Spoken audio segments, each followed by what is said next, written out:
Welcome back to the Deep Dive. Today, we're really getting into it, analyzing a huge stack of intelligence reports all about the modern cybersecurity landscape. Yeah, we're going beyond just the news headlines. Exactly. We want to take you inside the structure of this digital battlefield. We're looking at who the attackers are, what weapons they're using. And crucially, how the global defense systems actually try to respond. It's about extracting the key intelligence. So our mission for you, the listener, is really about structure, right? That's the goal. You hear so much about cybersecurity, it feels like overload. We've tried to synthesize our sources, boil it down into the who, the how, and the what. Giving you a framework. Makes sense. Yeah, a way to understand the threats, the vulnerabilities, and, the tech trying to stop it all. Okay, let's unpack this right away, then. We probably need to start at the top, the biggest players. Definitely. That means the advanced persistent threats, or APTs. These are often linked to nation states. Right, the ones playing the long game. Precisely. They pick a target, they attack persistently, and here is the key bit. They often stay silent inside a network. For how long? Months, sometimes even years. Wow, years. Yeah, that persistent part is the critical intelligence. Their aim isn't just a quick smash and grab for data. It's about setting up shop. Exactly. Establishing a permanent foothold. Our sources point to some famous ones, China's APT-1 North Korean actors. And the Russians, right? Fancy Bear and Cozy Bear. Those are the ones, APT-28 and APT-29. Their resources, their patience, it's on another level. They engineer their attacks to look like normal system noise. So they can just blend in, like digital sleeper agents. That's a good way to put it, staying hidden inside for years sometimes. That completely changes how you defend against it, I imagine. But APTs aren't the only threat actors out there, are they? Oh, not at all. The spectrum's really wide, and the big difference often comes down to motivation. Okay, so who else is there? Well, at the lower end, skill-wise, you've got your script kiddies, often just looking for attention, maybe causing a bit of chaos. Not necessarily sophisticated. Not usually. Then contrast that with hacktivists. They're driven by a cause, a political belief, an activist movement. Makes sense. And what about threats from the inside? Ah, the insider threat. That's a really tough one. It could be a genuinely malicious employee. Maybe seeking revenge or money. Right. Or it could just be someone careless, someone who accidentally clicks the wrong link or uses an insecure device. They become an unwitting agent. Yeah, okay. Who else? Well, the group probably responsible for the sheer volume of attacks you see day to day, that's organized crime, criminal syndicates. And their motivation is pretty straightforward, I guess. Almost entirely. It's money, usually through blackmail, extortion. Yeah. Ransomware is their big tool right now. We also hear about competitors sometimes. Is that a real thing? It can be. Engaging in what we call black hat, gray hat, or maybe even white hat activities to get some kind of edge intel on a rival. Okay, so that covers the who and the why. Right. That sets us up for the how, right? The attack pipeline. Exactly. We start with attack vectors. These are simply the paths attackers use to get initial access. And it's not always the big front door they target, is it? Often not. A crucial point here is that low-level targets, maybe less protected systems or users, often become the perfect stepping stone to get to the high-value targets later. Like finding a cracked window to get into the main vault. That's a good analogy. The perimeter is only as strong as its weakest link. That could be a badly configured email server, someone downloading a malicious file. Social media. Even USB sticks. Absolutely. Plugging in a found USB drive is still a classic way in, or weaknesses in the OS, open ports, insecure wireless networks. The list is long. We hear a lot about the digital perimeter, but sometimes the weakness isn't even your tech, right? Like the supply chain. That's become a huge vector. Attackers compromise a trusted vendor or piece of software that you use, and they ride that trust right into your network. And what about vulnerabilities inside the walls? There's this term, shadow IT. Ugh, shadow IT. Yeah, that keeps security teams up at night. It's basically any system, application, or device installed or used without official IT approval. So it's outside company policy. Exactly. And because it's not approved, it's often not monitored, not patched, not protected by the standard security measures. It's inherently vulnerable. Which brings up that whole modern headache. Employees using personal devices for work. BYOD.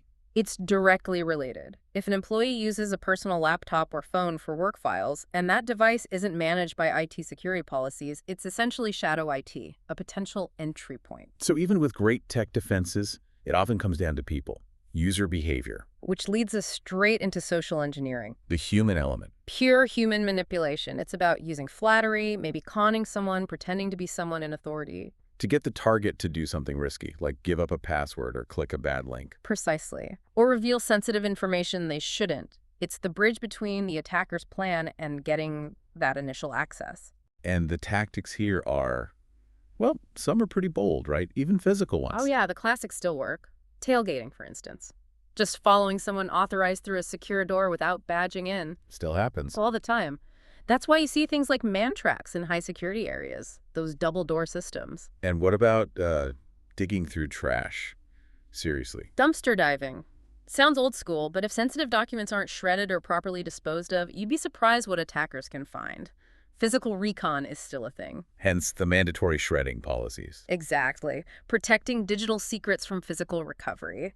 And, don't forget, shoulder surfing. Looking over someone's shoulder. Yeah, either in person or, more commonly now, remotely. Maybe using a compromised security camera or even spyware to see what's on someone's screen. Okay, moving from physical to deception. These targeted messages. What's pretexting? Pretexting involves creating a believable story, a pretext, to gain trust. The attacker does their homework. Like calling and saying, "Hi, I'm calling from the Bank of America MasterCard fraud department about a suspicious charge." Exactly like that. They build a plausible scenario to lower your guard. And subtle tricks, like in emails. Yeah, things like prepending. Attackers might add something like safe or external to the subject line. To make it look legitimate, or maybe bypass your quick glance. Right. Or the watering hole attack. This one's patient.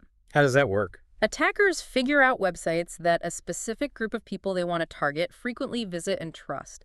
Say, a forum for engineers in a particular industry. Okay. They compromise that trusted website, inject malicious code, and then just wait for their targets to visit the site and get infected. Ooh, that's clever. And insidious. Very. Then you have the simple tricks like typo squatting or URL hijacking. Like registering microsft.com instead of Microsoft.com. Exactly. Capitalizing on typos to send users to a malicious site that looks like the real thing. What about just talking to people, getting info through conversation? Oh, definitely. Skilled social engineers use techniques like active listening, reflective questioning, just making casual conversation to get people to open up. Anything particularly sneaky there? Well, one noted technique is using false statements. The attacker says something they know is wrong. Hoping the target will jump in and correct them. Exactly. And in correcting them, they reveal the true, sensitive information the attacker was after. Wow. And bracketing? What's that? That's when the attacker suggests a range of numbers, again, knowing it's likely incorrect. So the budget for that project is somewhere between 2 and 3 million. And the target might reply, "Oh no, it's actually 1.75 million. Bingo. They've just given up the precise figure the attacker needed. It's psychological manipulation. And all this psychology gets poured into digital messages, Yeah, right? Especially phishing. absolutely. We need to differentiate the types, though. Okay. There's generic phishing, the broad spam emails we all get. Right, casting a wide net. But our sources suggest spear phishing is often more costly overall, just because it's more targeted and effective per message. So spear phishing aims at specific groups, like all employees in the finance department. Exactly. They tailor the message to that group. It's more efficient than targeting thousands randomly. Why go after the CEO with massive effort if you can trick 100 mid-level employees with a slightly tailored email? But sometimes they do go for the big fish, right? That's whaling. It specifically targets high-level executives, C-suite, board members, requires a lot more research to make the lure convincing. But the potential payoff is huge. Potentially massive, yes. Yeah. We should also mention the non-email variants quickly. Like phone calls. Vishing for voice phishing over phones or VoIP, Yeah. and smishing for SMS text messages, or spam, which is basically spam over instant messaging. It's the same deception, just different channels. Yeah. Is there a key defense against the really targeted stuff, like spear phishing and whaling? One important technical control, often overlooked, is using digital signatures on emails. How does that help? It cryptographically verifies the sender's identity. So if an email claims to be from the CEO but isn't digitally signed correctly, it's a huge red flag. It makes spoofing much harder. Okay, so we've talked about the actors, the motivations, the psychological tricks, the delivery methods. Now, what about the actual malicious software, the weapons they use? Right, the malware itself. We can start by looking at how they replicate or activate. Okay, like viruses? Yeah, viruses need a host file, like an executable or document. They have a replication mechanism to copy themselves, an activation mechanism or trigger. And then the payload, the damage they actually do. Exactly. They're often passive until that trigger condition is met. Contrast that with worms. Worms spread on their own. Correct. Yeah. They're self-replicating. They actively seek out vulnerabilities in networks or systems to spread from one machine to another without needing human interaction to run a file. And logic bombs. Those sound sneaky. They are. They lie dormant, completely inactive until a specific condition is met. Like a certain date. Or maybe an event, like an employee getting fired. Precisely. The code executes only when that predefined event occurs. Could be deleting data, disrupting systems. Okay. What about malware that tricks the user into installing it? That's the classic Trojan horse. It looks like a legitimate, useful application, maybe pirated software, a free game, even fake antivirus software, sometimes called rogueware. But hidden inside is the malicious payload. Correct. Users install it willingly, thinking it's something else. A common way these spread is through drive-by downloads. How does that work? Attackers compromise a legitimate website, inject code, and when a user visits that site, the Trojan downloads and installs automatically, often without the user even clicking anything. Yikes. And Trojans often create backdoors, right? Very often. A backdoor provides the attacker with persistent hidden access back into the system, even if the initial vulnerability used to get in is fixed. It's like leaving a hidden key under the mat. A good way to think about it. And if the attacker wants really deep control, administrator-level control, they might install a rootkit. Rootkits are harder to detect, aren't they? Much harder. They operate at a very low level, sometimes even kernel level, and use techniques like hooking system functions to hide their processes and files from the operating system and standard security tools. So how do you find them? It often requires specialized tools. File integrity checkers can spot unexpected changes to system files. Analyzing the system's RAM directly can sometimes reveal the hidden processes. It's tough. Okay, let's shift to the malware that's really driving the criminal syndicates, the moneymakers.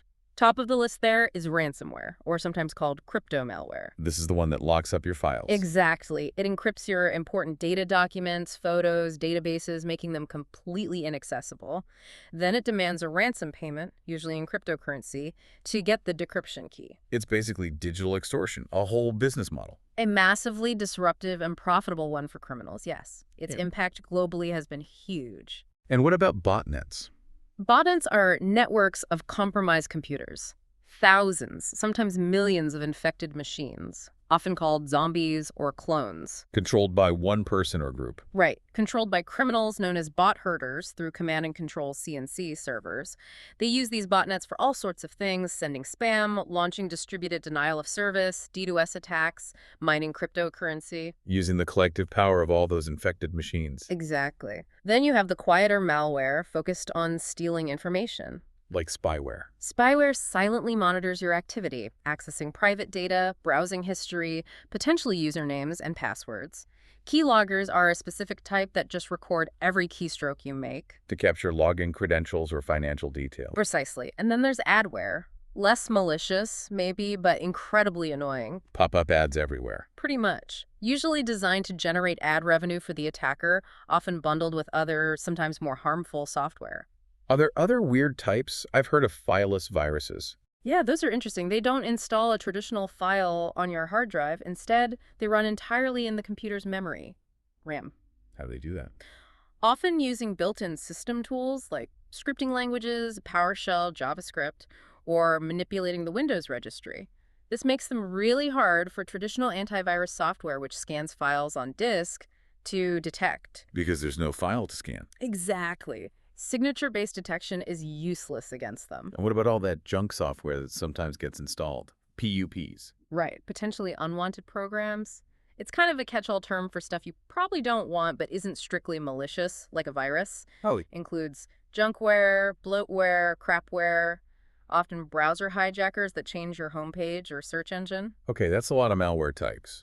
So if you suspect you have been infected, what are the telltale signs? What do security teams look for? Well, our sources highlight a few key indicators. Unexpected extra traffic on your network is a big one. Especially traffic going out. Yes, particularly large amounts of encrypted traffic leaving your network. That's often the fingerprint of data exfiltration malware sending your stolen data back to the attacker. Oh.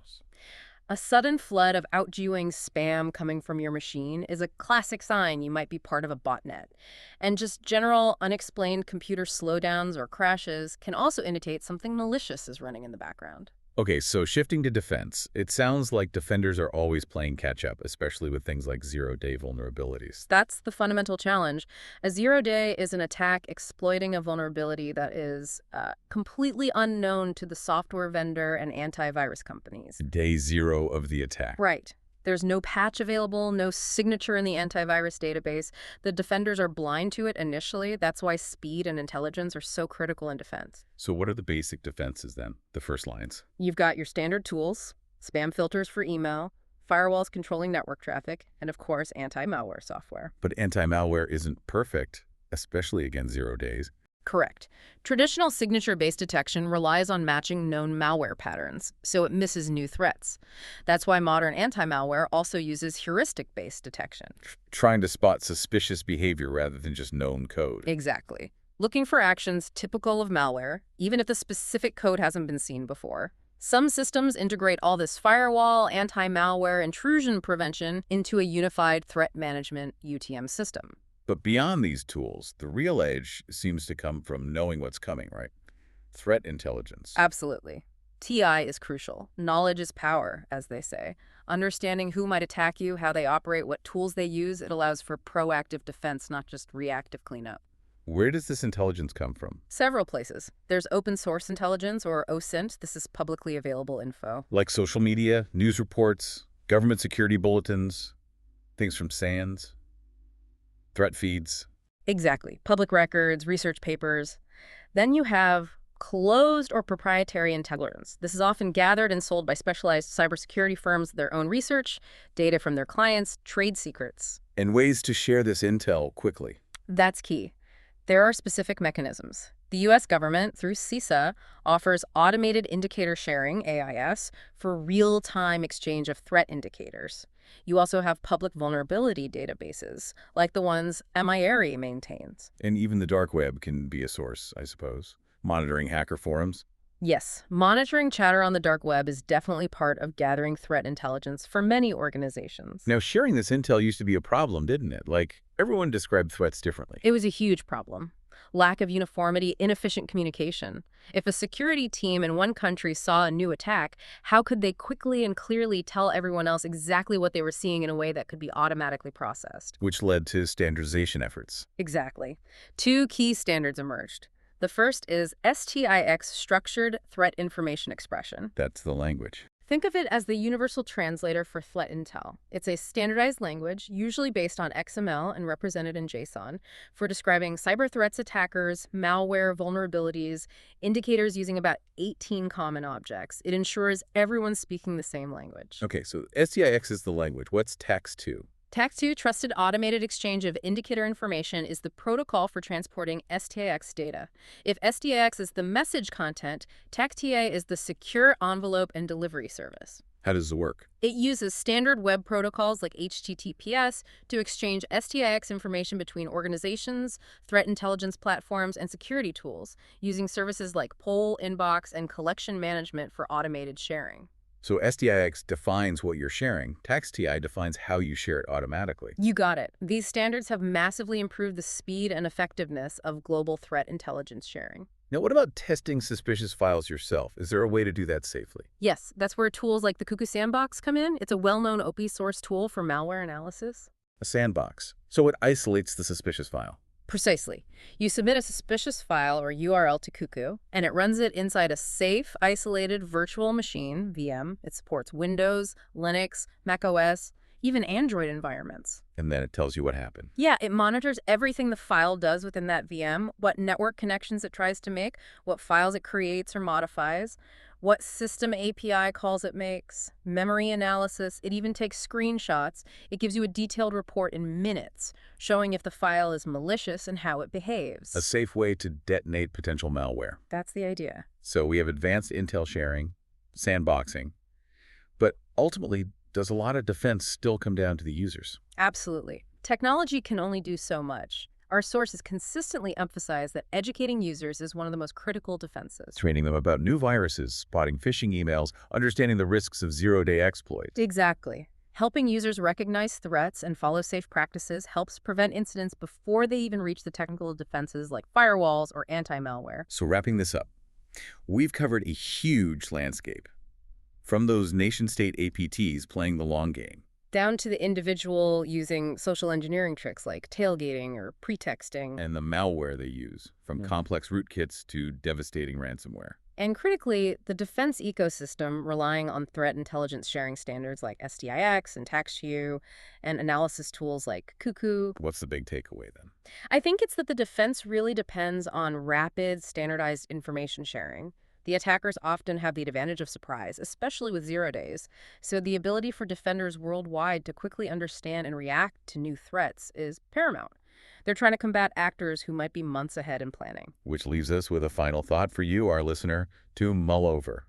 We talked about shadow IT, those internal vulnerabilities created just because someone finds a quicker, maybe unsanctioned way to do their job. Right, using a personal device or installing unapproved software? So consider this. How much of effective digital defense actually relies less on the most advanced, cutting-edge technology, the AI threat detection, the quantum encryption, and more on something as basic as clear, consistently enforced policies and simple human trust within an organization? It's a really interesting question. Where does technology stop and human behavior, policy, and trust take over? Something to think about until our next deep dive.